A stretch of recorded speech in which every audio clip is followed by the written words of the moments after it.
Good afternoon, everybody. My opponent for this game will be Manowar with 675 games and 343 wins. Hello again and welcome to this zerg vs zerg. It is me, the blue zerg at the top, Largoplz, and my opponent is down here, Manowar, the red zerg at the bottom position. So as you can see, we are already in cross positions, and of course, as you can see, both of us is going with our overlords. I'm going here, he's going here to scout to see if we're in close air. So for this game, I do have my plan to use this kind of same build I used in an earlier match against, I don't remember his name, but where I go +1 links.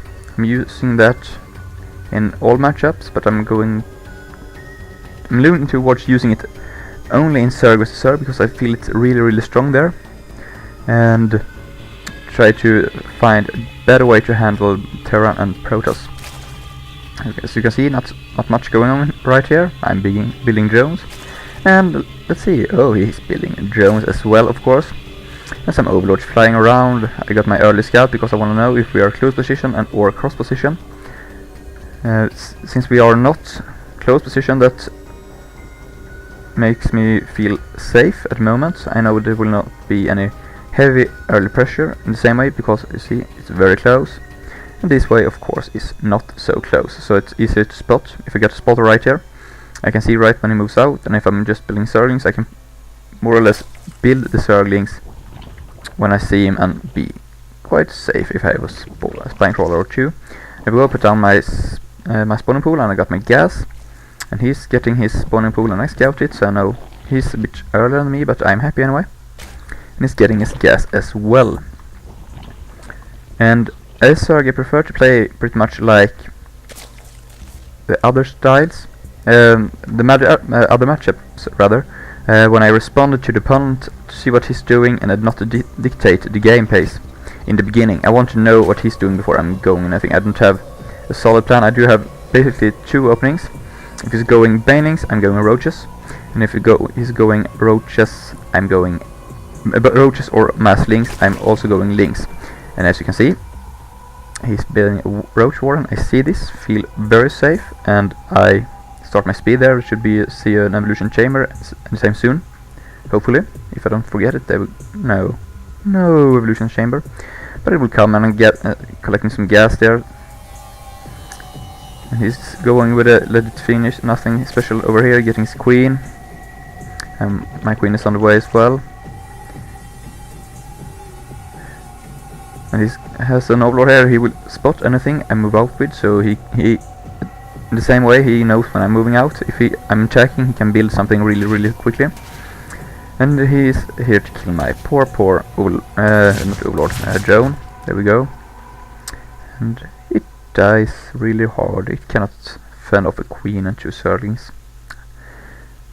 And there we go. I'm getting, as you can see, I pulled my guys of gas a bit too late. I want to get exactly 100 gas and start this. It costs 100 gas, of course, but I gathered some more because I'm lazy. And as you can see, I'm building a few zerglings, not too suspicious. He scouts them, but yeah, it's like 2, and the other 2 stays here. And my queen is injecting, already getting some spare energy, but you know, that is how I play. And in the other zerg land, in Manowar's land, you can see he's walling off with some roaches and zerglings, and he continues to build roaches. And if you look at the unit tab here, we can see I am 1 drone ahead. I always mix up these two, but I'm 1 drone ahead. I have a slightly better income, and of course I have a lot more minerals because I'm not gathering any gas. And my queen is getting lazy here, and on the productions tab you see 12 links coming for his 3 roaches, and my +1 is going to finish there. And I actually did some calculating on +1 attack for zerglings. As you can see, 1 roach has 145 life and 1 armor.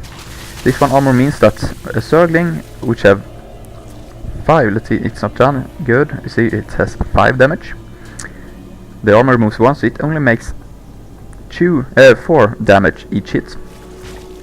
It will take 37 hits to kill one roach, and with the +1 upgrade it is a 25% increase, so it will only take 29 hits instead, so it takes 8 hits less with the +1 upgrade, which means usually people get roaches to prevent any baning or any zergling, and of course I would not be able to move up here, but if I can get a good surround,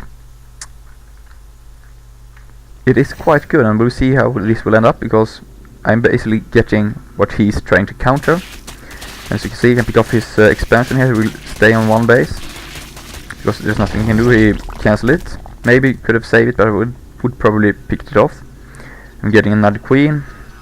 My queen is trying to keep her energy low, but I cheated with a creep tumor, which of course is great, but the reason was that I had spare energy, of course.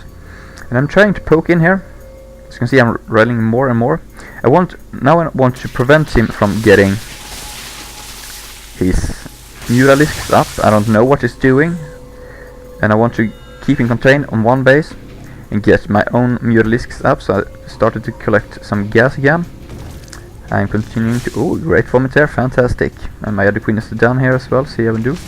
That is how it should be all game long, but it is not in my land. 16 more zerglings. This is pretty much an all-in, as you can see here, on units. But I'm still ahead because he's feeling the pressure. He cannot really drone up heavily. He needs to produce units as well, so I feel quite safe.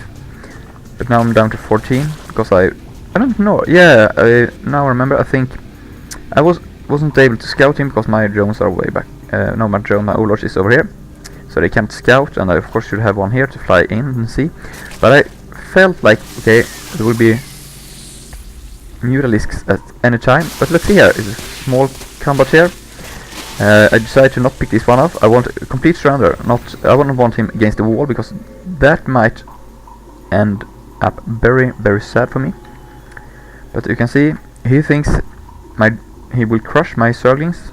We will see how this will end. And some of them attacks, and I decide I'm going for it now. Let's mark his roaches. You can see they are going down really, really fast, and very quickly they are all dead. He's moving up a bit more and can surround them as well. And this is the big difference between non-upgraded zerglings and +1 zerglings.